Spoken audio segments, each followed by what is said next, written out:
They diagnosed me 8 months later on the basis of another MRI scan showing more brain lesion activity, demyelination, and the symptoms. And they put me on treatment straight away. That was when my life came crashing down. It was easily the hardest time of my life. So I did the treatment for 1 year and I decided to stop. I didn't ask anybody. I just decided one day, I don't want to do it. I won't do it just for one day. And then that turned into 1 week. And then I never, ever went back. And actually, my MS nurse never checked in on me. The story starts in 2016 when I was suddenly experiencing symptoms which I didn't understand. I had a few days of dizziness and nausea. I was actually studying for my PhD at the time. I was in my final year of my PhD. So I thought it was stress. I thought that I had some kind of adrenal fatigue I found on Google and that it was to do with the workload. And it was extreme nausea and almost like flu-like symptoms and dizziness.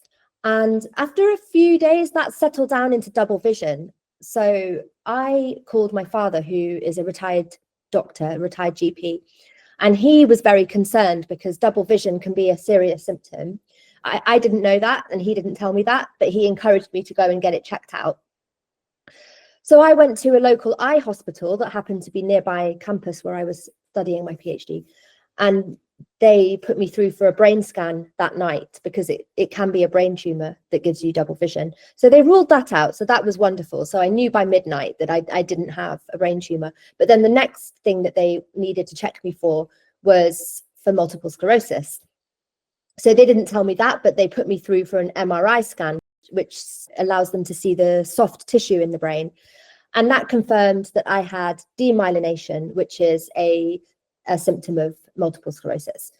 So, and then following that, I had increasing symptoms of fatigue, brain fog. My memory became absolutely awful.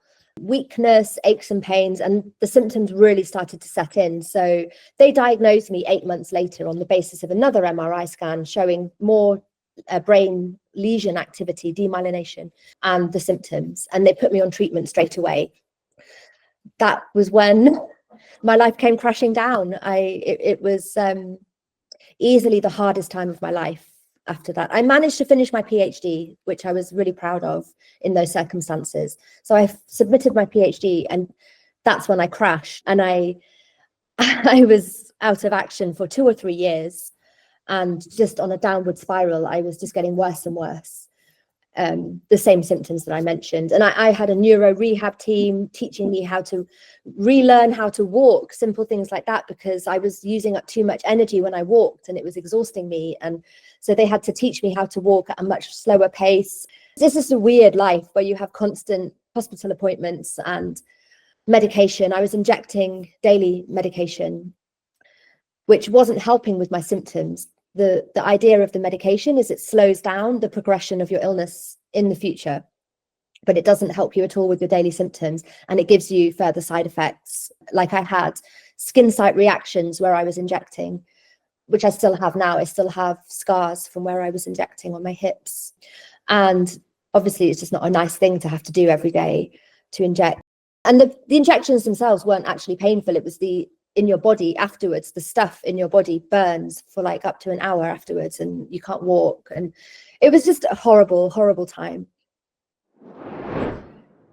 So I did the treatment for 1 year and I decided to stop.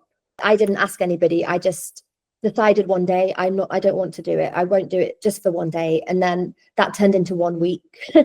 And then I never, ever went back. And actually, my MS nurse never checked in on me. I was supposed to have regular checkups from my MS nurse, but I didn't. She didn't ever check in on me. So I never told anybody that I stopped. I just stopped. And I haven't taken medication since. So that's probably the start of where I started to take my health journey back into my own hands when I came off the medication. And there were a number of things that happened after that. I started to realize that my environment was having an impact on my symptoms. Something in me never believed that this was completely untreatable. I didn't know what could possibly help, and I didn't know what had caused it or what I could do.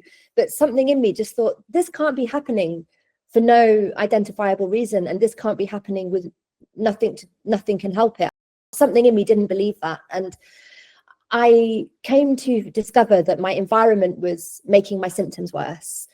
So I don't think that the environment necessarily caused the MS in the first place, but I think I became much more sensitive to environmental factors because now my immune system was compromised and I was much weaker. So I was more sensitive to dietary things, and I was more sensitive to stress, and I was more sensitive to heat, and I was more sensitive to toxicity in my environment generally. And actually the thing I realized, which is quite controversial, but it remains true to this day, that I actually became sensitive to mobile phones and Wi-Fi. So a lot of people don't believe me on that, and that's fine. But I found that when I realized and I eliminated my exposure, I got a degree of functionality back, both physically and cognitively. And not to the extent that I have now, but it was the beginning of my journey to treat my MS through alternative means. So the first thing I did was to move to Spain, because other things that led to that, it was because of Brexit. And I knew that if I didn't leave for Spain that immediately, I would never be able to live in Spain again. And I'm a translator, so I knew that I needed to be in Spain or I would lose my Spanish, I would lose my opportunities for work. And if I was to ever get my career back, because my career had died, I handed in my PhD and my career died immediately after that. But I thought if I move to Spain, maybe I can get some light bits of work and start to build up some kind of career again and keep my Spanish going and not lose it. So also I needed residency to be able to do that. So I moved to Spain to get residency before the Brexit deadline, with the small degree of functionality that I had regained from controlling my environment to some extent. And I also realized I needed to live in the countryside and I needed more sunlight, because these are all elements. Vitamin D deficiency is a big factor with MS. And I definitely had a vitamin D deficiency. And so all of the pieces fell into place. I thought, I have to go now. I have to go to Spain, and it has to be up a mountain in nature. So I did this really crazy, radical thing, all for my health, all to try and get my health back. And then I spent 4 years on that mountain. I've now moved to a different part of Spain for completely different reasons. But while I was still living on the mountain, that's when I came across the carnivore diet. And I decided to give it a go. I wasn't really that aware that it would have the effect that it had. I just gave it a shot because, I'm in my mid-40s now, and that's when your body starts to change. And I realized I was quite bloated. My diet was very carbohydrate based. I had been following a special diet for multiple sclerosis before I moved to Spain. But when I moved to Spain, it was harder to stick to it because it involved more specialized ingredients, and it was quite complicated. And I was so overwhelmed by the off-grid life, I just started eating frozen pizzas, just whatever was easiest and quickest. And so my diet deteriorated very badly when I was on the mountain. And maybe that's why my health didn't improve much more than I had thought it would improve more, because of my environment, and I was still quite limited. I now know that's because I hadn't addressed my diet yet. And specifically, because I had no idea that the carnivore diet would have such a profound impact on my overall state of being, my strength, my cognitive abilities, everything. When I started the diet, which was really just on a whim, on the basis of YouTube videos that I'd seen and how healthy everybody looked who was on the diet, I just thought, I'll give it a go. And so I switched to carnivore, and I was in a really good area to do that, a farming area where there's lots of really good quality beef and sort of eco-raised beef. So I switched to carnivore, and honestly, within a month, it was astounding. The difference was astounding. My memory was back and my strength was back, and I could just get up in the morning and go about my business, have a day, have activities in my day. And that's been my case, my situation now for the past year and a half. I've stayed on the diet and my health has been completely stable. Even through very difficult life circumstances, my health remained stable, and I've been stable ever since. So I'm still carnivore, and I still live in the countryside, and I don't feel like I have multiple sclerosis anymore. I don't have any of the symptoms. I'm fine. My first upturn in health was when I addressed my environment. That was immediate, but it wasn't something that brought my strength back. It just stopped something that was causing brain fog, and I did get some physical functionality back. I mean, I was really bad, but it was only a degree of improvement. It was just that degree of improvement took me from non-functioning to functioning. It just put me over the edge into functioning again. So that was immediate, but it wasn't complete. Then I did also have like a degree of rehabilitation while I was on the mountain. I was walking my dogs up steep slopes, which was very exhausting, but I got some of my stamina back because I'd been bedbound or sofa bound for a couple of years, and that means you lose your stamina. So that was something I did myself, just every day, walking the dogs and working through the fatigue as best I could, because I still did have it. But the carnivore diet, I would say, has had the biggest impact, the most astonishing impact, and that was also very quick. So I have a YouTube channel, and I, for whatever reason, decided to start documenting the carnivore journey. And so I put up a video when I was 1 week in, and I think at that point the difference I'd noticed was more just in the bloating. I had bloating just from a high carbohydrate diet. That had kind of gone down a bit, and I was burping less and things like that. It just kind of tidies you up a bit. That was within a week. I uploaded a video when I was 30 days in. In that video, I'm just singing the praises of it. Within 30 days, I was really noticing a difference where I had my energy back and my strength. So that was within a month, very quick. And I know that some other people, because I now have, there's a small community that's grown around my YouTube channel of people who are in a similar situation and trying alternative methods. And well, a lot of those people have seen the same results as me. Some people write to me and they say, I haven't seen the same results. So I'm not here to say that it's going to have the same impact on everybody. I don't know. I'm just my own case study, and I'm just offering my case study for anyone who may be inspired to do similar if they wish. I'm not saying this cures multiple sclerosis, but in my case, within a month, there were noticeable differences in my memory, in my ability to hold conversations.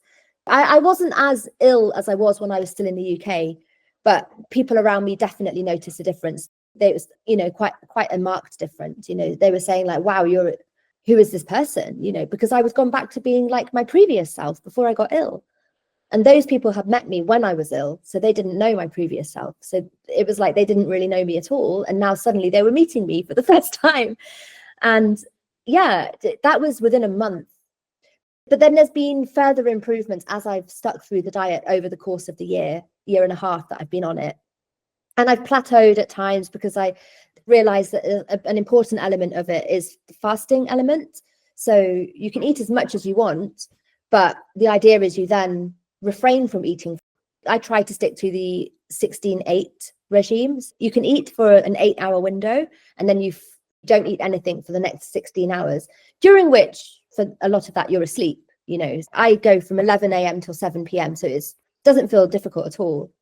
And then I don't eat from 7 p.m. through to 11 a.m. the next day. And that fasting element is extremely important. And I think it's from the research I've done, and like I say, I'm no expert, but I believe it's your mitochondrial function is improved if you allow yourself to digest, and then you get the full benefit of that. And then when it comes around to your eating window again, you're truly hungry, so you can eat as much as you like and of the right stuff.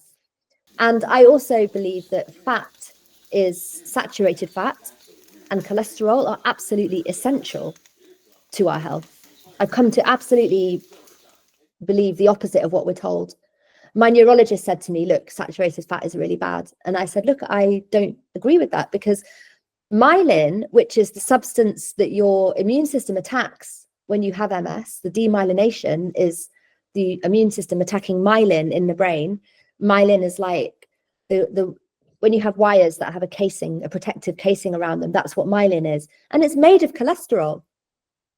I mean, it couldn't be more basic. If that stuff is made of cholesterol and your immune system's attacking it, well, you're going to need to provide your body with more cholesterol to repair it.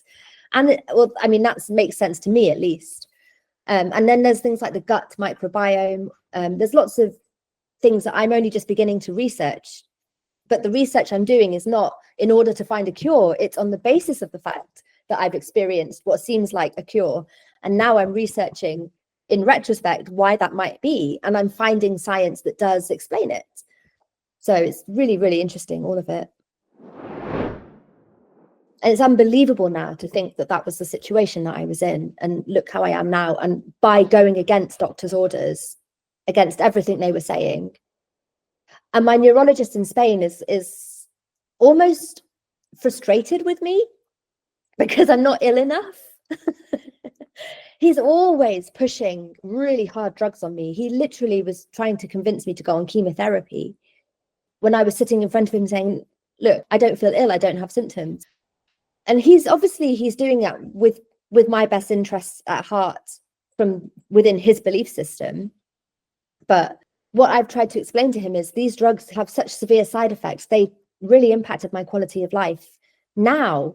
So it's a bit of a gamble to talk about potentially slowing the progression of the disease in the future when you don't even know if it worked in your case, because you can't compare your case to anybody else's. You just have to go on faith that it would have been worse if I hadn't taken these drugs, but they impact your life in the here and now. And I just couldn't do it. Having had the experience of Copaxone, which is the drug I was injecting on a daily basis, having had that experience, which I found frankly traumatizing on top of everything else that was going on, I just couldn't go on chemotherapy, not a chance. It was in tablet form, and it was a mild chemotherapy, but I didn't want it. I took the pills home with me, had them sitting on the table, waiting for me to decide whether to take them or not, and I just could not take them. And that was before I knew about the carnivore diet, so that was before I was really back to my full strength. But that was the only option he ever gave me, and he applied scare tactics. You know, he'd say things like, look, you might forget about multiple sclerosis, but it won't forget about you. You know, you've got to do this, or you will be in a wheelchair in the future. You will be disabled in the future. Sooner or later, it will come and get you. And I have no way of knowing it. He might be right about that. It might happen to me. But I very much feel that it's my life and that I want to live it now the way that I need to live it now, which is in full health, without multiple sclerosis symptoms, to the extent that I can control them. And I have. And he can't explain it. He can't explain it. I've told him about everything, but he thinks I don't take it seriously enough. He thinks I don't take my condition seriously enough. And I have to sort of politely remind him, I literally moved up a mountain because of my health. You know, I couldn't take it more seriously. And I've changed everything about my life so radically, and it's worked. And what I wish he would do is react with open-minded curiosity to my case. But that's not the reception I've had at all. And that's been very disappointing. I've lost a lot of faith in the medical system, to be honest. I have a lot of skepticism towards maybe not the motives of individual healthcare providers like my neurologist, because he's just going with his training. You know, he wants me to do something that he believes will help my MS. But I do have a lot of skepticism towards the pharmaceutical industry and its motives. I think a lot of these drugs are basically profit-based. And, you know, it's in the interests of profit to keep me on a drug for the rest of my life with a supposedly lifelong condition that's incurable and degenerative. That's very profitable. That's more profitable than curing me.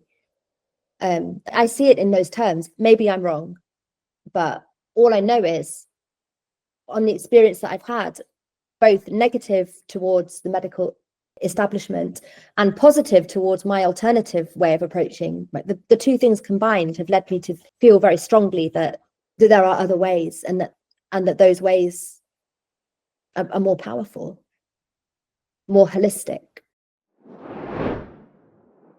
When I got sick, I lost a lot of family and friends, to be honest. It's very common that happens with people who are chronically ill. So I felt very alone before I left for Spain. That's probably the hardest side of it for me, even harder than the physical side of things, losing my ability to live an independent life. That was obviously very hard, very traumatizing, but it was the lack of support that I felt that was much more traumatizing. And when I moved to Spain, I almost felt like, well, I've got nothing to lose. There's no reason to stay in England. I've got nothing here. So I would go, and I'm more alone in the second biggest city in England than I would be up a mountain. So that's partly what fed into the decision to move up a mountain. I think some people were concerned that I was moving, because I do have some friends and family members left in England. And I think they were concerned that I was moving to an inaccessible location. And what if I became disabled? What would I do? But they were happy to see the effect that it was having.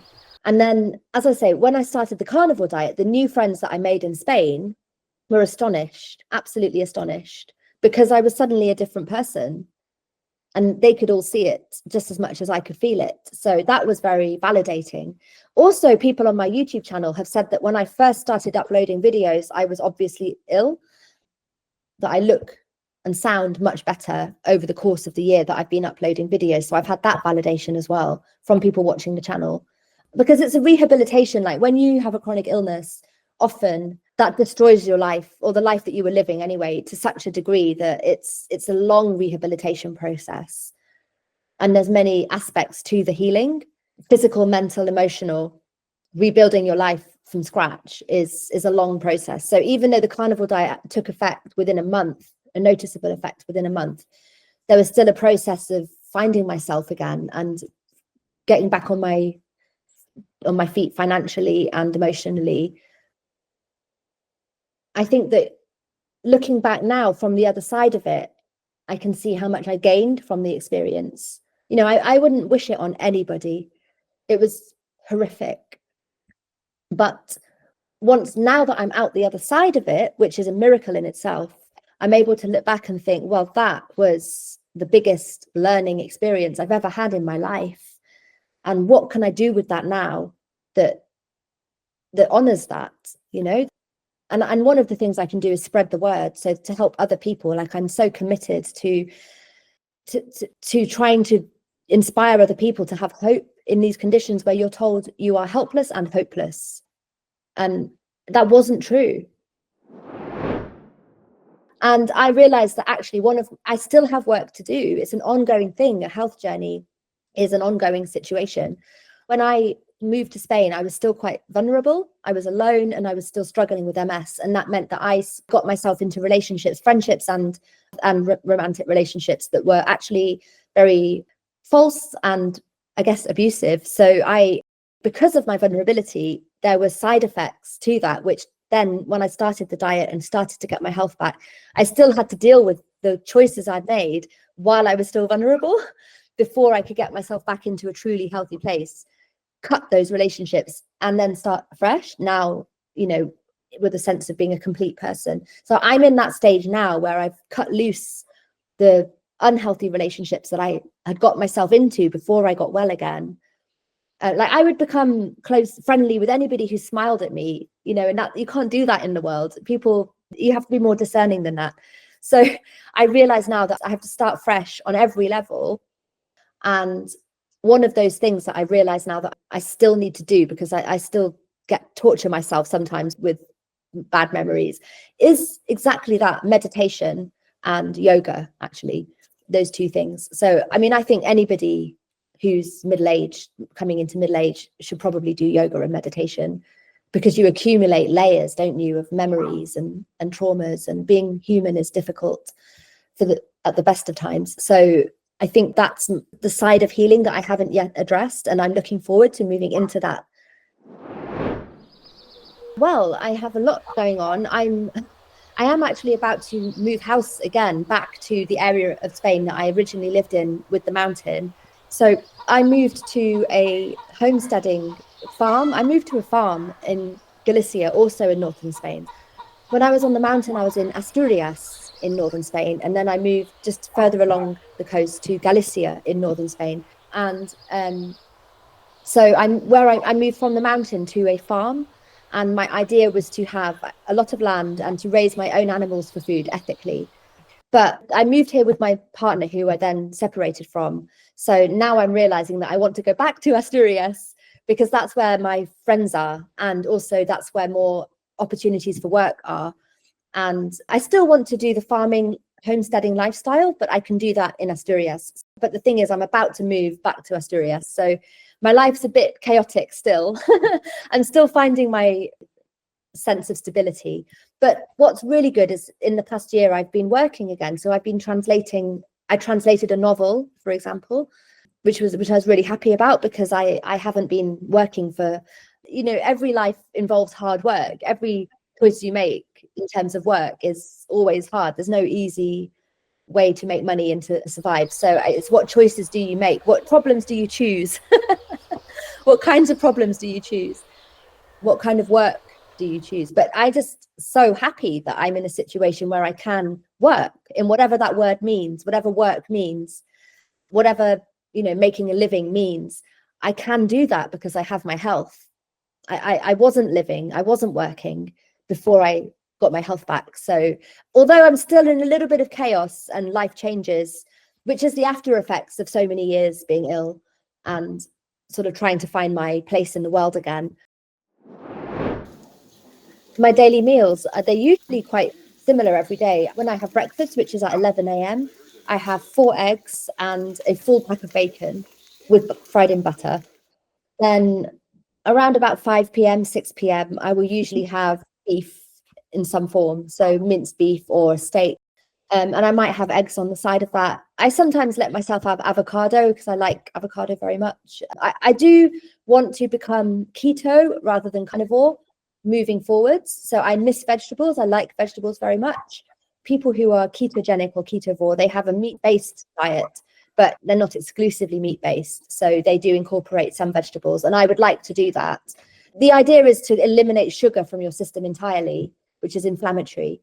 So even vegetables break down because they're carbohydrates, they break down into sugar. So that's why following the strict carnivore diet has such a noticeable effect on you. But what I want to do is wait until my next MRI scan and see what the strict carnivore diet, what the difference is. And then if there's a noticeable reduction in lesions, because I had 14 lesions on my most recent MRI scan. So if there's a difference, and my symptoms are evidence to me of the fact that I have improved massively. In fact, I ate some bread a couple of weeks ago because somebody was making bread in my house and I couldn't resist because it was being baked and the smell of it, and I love it, I miss it. So I had lots of bread, and then I broke out in terrible eczema all over my body. And I realized that gluten is a really I think that gluten is the reason for that. My body's got used to not having gluten, and then suddenly I ate a lot of bread. So, when I do break the diet, I feel the difference. I feel the impact. If I were to eat sugar, I would get spots, so my body is now used to the carnivore diet, not having gluten, not having sugar, and it's in ketosis, which means it's using fat as its energy source rather than carbohydrates.